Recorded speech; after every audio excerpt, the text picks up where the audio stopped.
So Hall of Fame quarterback, legend Peyton Manning just talked about the heartbreaking losses that the Baltimore Ravens and Lamar Jackson have gone through over the last few years, how they keep falling short in the playoffs. And Peyton Manning makes a comparison and says, hey, man, I knew what it was like to be behind the Patriots, but not be able to get past the Patriots in the playoffs, losing to them in the divisional, losing to them in the AFC Championship, in the wild card.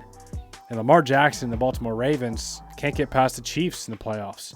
However, Peyton Manning says that he thinks that Lamar Jackson's time will come. He said, hey, man, you can't hide in a hole. You got to keep your chest out and keep going after it. We're going to talk about that. We're going to show that little clip from the Pat McAfee show. And then we're also going to talk about some draft prospects that are being mocked to the Baltimore Ravens in the first mock draft roundup, talking about who the different analysts have the Ravens picking, and kind of talk about some of these prospects as well, man. So welcome into another episode of Ravens Reports. It's your guy Noah here with For the Flock.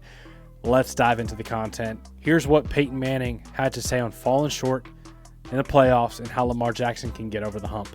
As a quarterback who kind of can't get over that one team, that one player, every single offseason going in with the same feeling against the same team, how do you think you can kind of get over that hump?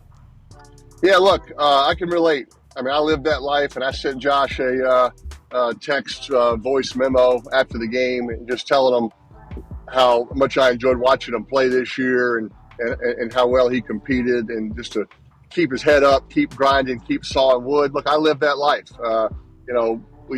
Tom Brady and the Patriots beat us back-to-back playoff years, once in the AFC Championship, once in the divisional round, and that's all you hear about all offseason. Yeah, but had a great season. Yeah, but you can't beat the Patriots in the postseason.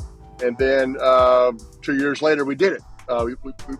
We beat them in the AFC Championship, win the Super Bowl. So what are you going to do? Are you going to go crawl in a hole and feel sorry for yourself? Or are you going to just keep fighting and keep grinding? I would rather, and I think Josh Allen and Lamar feel the same way, have their hearts ripped out in the AFC Championship by 3 points, as opposed to finishing 7-10, and you probably smoke a cigar in that locker room after that last win because you're kind of in a good mood and you feel kind of good.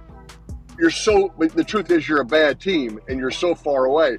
Would you rather be 7-10 or have your heart ripped out by being close? I'd rather have my heart ripped out because that means they're close. And Josh Allen's close, Lamar's close. They will get there. I believe it. It's just, look, they're not losing to bad teams. Last time I checked, Mahomes and the Chiefs, there's a reason they're in the Super Bowl. They're a good team, right? We lost to the Patriots. It sucked. I hated it, but they were the better team. And so I think Josh and Lamar will both get there, but until then, they have to own it, and they are doing it. They're not hiding from it, and I think their time will come. So I love Peyton Manning's attitude and his belief in his guy Lamar Jackson. By the way, Lamar Jackson really hasn't been very active on social media lately, but when he has been, he's been just posting about his faith. He actually reposted a guy talking about his faith in Jesus Christ being his Lord and Savior, not being ashamed of the gospel. You guys know this is a Christian channel, so I absolutely loved it. But Lamar said no lie. The Bible words are happening right before our eyes, talking about some of the end-time prophecies and stuff like that. But Lamar Jackson, that's what he's kind of been posting, his stuff on his faith. He posted something else, and he also reposted his picture. I see where he said, "I love you, Jesus." First and foremost, I want to thank my Lord and Savior, Jesus Christ. Without him, nothing is possible. I think Lamar Jackson is, obviously that's got to be a heartbreaking way to go out 2 years in a row. You lose to the Chiefs in the AFC Championship. You lose to the Bills in the divisional round. And especially you didn't really get beat. You beat yourselves with turnovers. Both of those games beat themselves with turnovers and penalties. 3 turnovers against the Bills, the Zay Flowers fumble against the Chiefs, the penalties, all that stuff. But one thing that's got to keep you going and keep you grounded for me is my faith in Jesus. For Lamar, it looks like he's getting back to his roots as well and keeps posting stuff on social media. And one other thing I think is that's going to help the Baltimore Ravens get over that hump to win that Super Bowl is what we showed in yesterday's video. If you guys didn't see the graphic, the Ravens are one of the worst teams, actually the worst team in NFL history with producing turnovers from their defense in playoff games. So if you guys see Patrick Mahomes, Josh Allen, Joe Burrow, they all at least have 1 turnover per game, if not close to 2 turnovers per game from their defense in the playoffs, where they get extra possessions. Baltimore Ravens and Lamar, they've got 2 in 8 games, which is a quarter of a turnover per game, which is absolutely absurd. It's really bad. It's historically bad. And I think the Ravens are going to have to produce more turnovers in the playoffs to make it a little bit easier, take some burden off of their offense, take some pressure off where you're seeing some of these mistakes that they normally don't make. Like Mark Andrews makes that 2-point conversion catch 99 times out of 100, but he just didn't make it in that moment in the playoffs. Which, by the way, there's a lot of speculation about a Mark Andrews trade. Guys talking about that. We'll talk about that in an upcoming video where I really pour out my thoughts on Isaiah Likely versus Mark Andrews. But point is the Baltimore Ravens need to be able to force more turnovers from their defense to help get them over the hump in the future for the playoffs. And I think adding another big splash-making play guy on their defense in the draft, some more young talent on the defense is going to help out. The Ravens got Derrick Henry, Keaton Mitchell, Justice Hill coming back for the running back room. They got Likely, Kohler, and Mark all coming back for the tight end room. They got Flowers, Bateman coming back, Devontae Walker, the recent draft pick. So they're pretty good. You know, they got a little bit of work to do on their offensive line, but their offense is returning for the most part. They probably could use some more help on the defensive side. Brandon Stevens is a free agent. They're going to need another starting corner. So let's talk about this mock draft roundup. We talked about Mel Kiper having cornerback Siobhan Revel from ECU coming to the Baltimore Ravens in the first round. Big physical guy, 6'3", coming off an injury, however. And then we got cornerback Azorari, probably messed that up, Thomas out of Florida State. Daniel Jeremiah picked that pick. Both of these guys, Daniel Jeremiah and Mel Kiper, who are very keen on the draft and are usually accurate with their projections, have the Ravens taking corners, which would be interesting. Nate Wiggins and another young corner next to Marlon Humphrey in a slot with Kyle Hamilton and AD would be a nasty secondary, especially with the new secondary coach we got with Chuck Pagano. But Bucky Brooks has the Ravens going offensive tackle Josh Connerly out of Oregon. Chris Trapasso has offensive tackle Ariante Ursary out of Minnesota.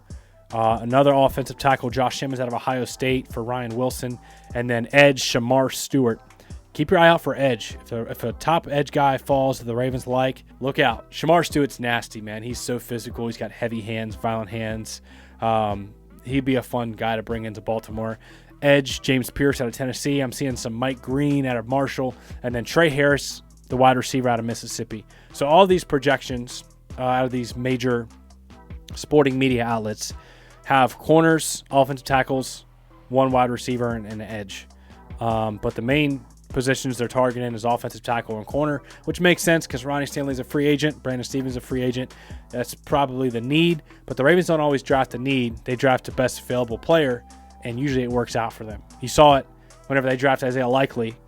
After they already drafted Charlie Kohler before that, they just took the best player, which they thought was Likely. Obviously that worked out because Likely is an absolute dog. He makes big plays in big moments. You saw that happen in the divisional round when he caught that, absolute strike from Lamar Jackson in the end zone to possibly tie the game up. And then we know the other tight end, Mark, unfortunately dropped the 2-point conversion. But Likely shows up big time in big time moments, playoff games and clutch moments, man. He shows up consistently. He's just got that clutch gene in his DNA. But let me know in the comment section below what you think about these draft projections, which, positions you like, which ones you don't like. And I'd be interested. The wide receiver pick here, Trey Harris out of Mississippi. There's going to be some good wide receiver prospects that could be around that 27 range. Can you imagine if you get another stud next to Flowers and Bateman? That'd just be like crazy, especially with the running game with Henry and Hill and Lamar. So, yeah. I love you guys, man. Smash the like button if you got any value out of today's content. Thank you all for tuning in. Appreciate you guys, man. Make sure you got your subscribe and notification bell on so you don't miss any Ravens news content we got for the offseason. Free agency right around the corner. Then the draft, OTAs, training camp, right back into the season. It'll be here before you know it, man. I love you guys. Appreciate y'all. We'll see you in the next video.